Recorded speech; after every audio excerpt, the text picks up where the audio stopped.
getting like kind of more like even more recent, has there been anything in particular that stuck out to you as far as election integrity is concerned, like so far in 2020? I mean, I know you talk about the primary some, but even more recent than that, has there been anything that's like stuck out to you, like the recent happenings in Kentucky or anything like that? Oh yeah. In fact, like I say, the book is so recent. We got a big hunk of the primary season and the shenanigans.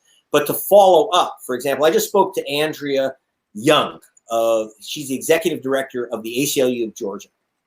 And she had a voter who applied for their mail-in ballot 45 days ahead of the election, got it on June 10th. The election was June 9th. That was her husband. So when your wife is the head of the ACLU and you don't get your ballot, you know who else didn't get her ballot? Wow. Got almost lost her vote? Stacey Abrams. Okay. Stacey Abrams is a Yale Law School graduate, top voting rights advocate, and of course someone I know well. And as you know from the book, I worked a lot with her after the election, because I won't work with a politician during an election. But she took our information on how she'd been shafted, and she's been screaming bloody murder about the vote thievery and citing our information. In fact, she hired some of my experts to work with her. But she got her mail-in ballot. See, I got my mail-in ballot. Guess what? The return envelope was sealed shut. Sealed shut because of the humidity in Georgia. Now, how many thousands and thousands of voters got their ballots with the envelope already shut? Big problem, because if you rip open that return envelope, well, you can't use it. So then most people who don't have a Yale law degree, she knew what to do, which is you have to wait in line at your county office and get a new envelope. You got it. So people use their own envelope, send it back, and their vote's thrown away. They're thrown away.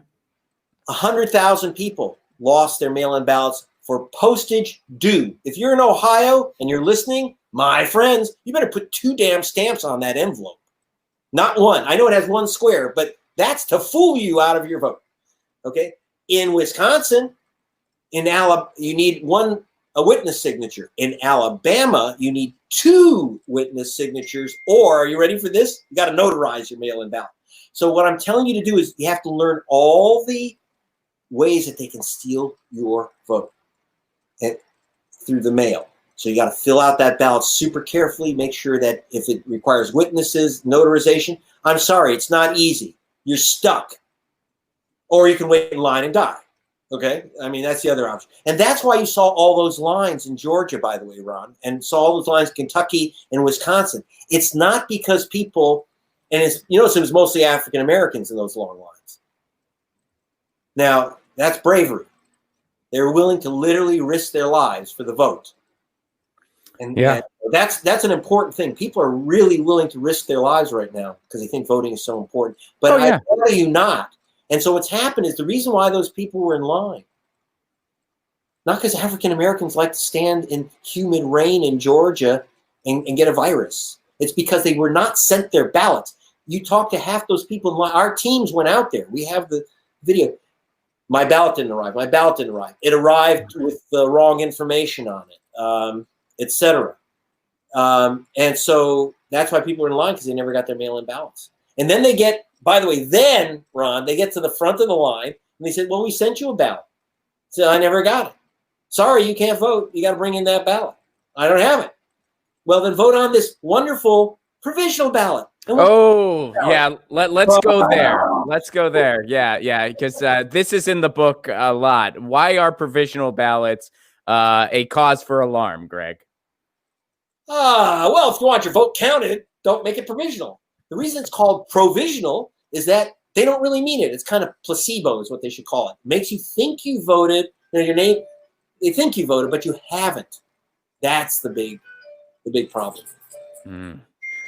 So how many provisional ballots were not counted in California, like an estimate? We don't have an estimate. We have an exact number. What do you mean, estimate? You don't know Greg Palast. I hunted down the Secretary of State of California to get a little information out of it. In fact, I'll go to court as I want a federal case against Brian Kemp in Georgia to open their file. So I don't estimate. I can tell you, well, I won't give you the exact number. You have to buy the book if you want down to the digit, but it's in California, 1 million provisional ballots were cast, 1 million, and 400,000 were thrown out. Now, were there 400,000 illegal voters in California? No, because they didn't arrest one. It's a federal crime to steal someone's ballot or impersonate them or go in and vote for someone. That's a 5-year sentence. Not one person was charged, not one person was even accused, and yet they threw 400,000 ballots into the garbage. Whose ballots? Well, in the primary, Bernie Sanders, but that was 2016. Now, nationwide, you have 2.5 million provisional ballots were handed out, and a million, actually 935,000 and change, were thrown out. Almost a million ballots. Trump won by 70,000 votes. 1 million ballots were thrown out, provisional ballots, overwhelmingly ballots of voters of color. In that provisional pile is Hillary Clinton's presidency. And it's not that I was for or against Hillary Clinton. That has nothing to do with it. It's not whether I'm, even in the book, How Trump Stole 2020. Where did I put it? Right? I'm advertising my book again. But it's important because 2020 has been stolen, but we can steal it back. So all the tricks that they pulled in 2016, which I describe in the book, how Trump actually lost that race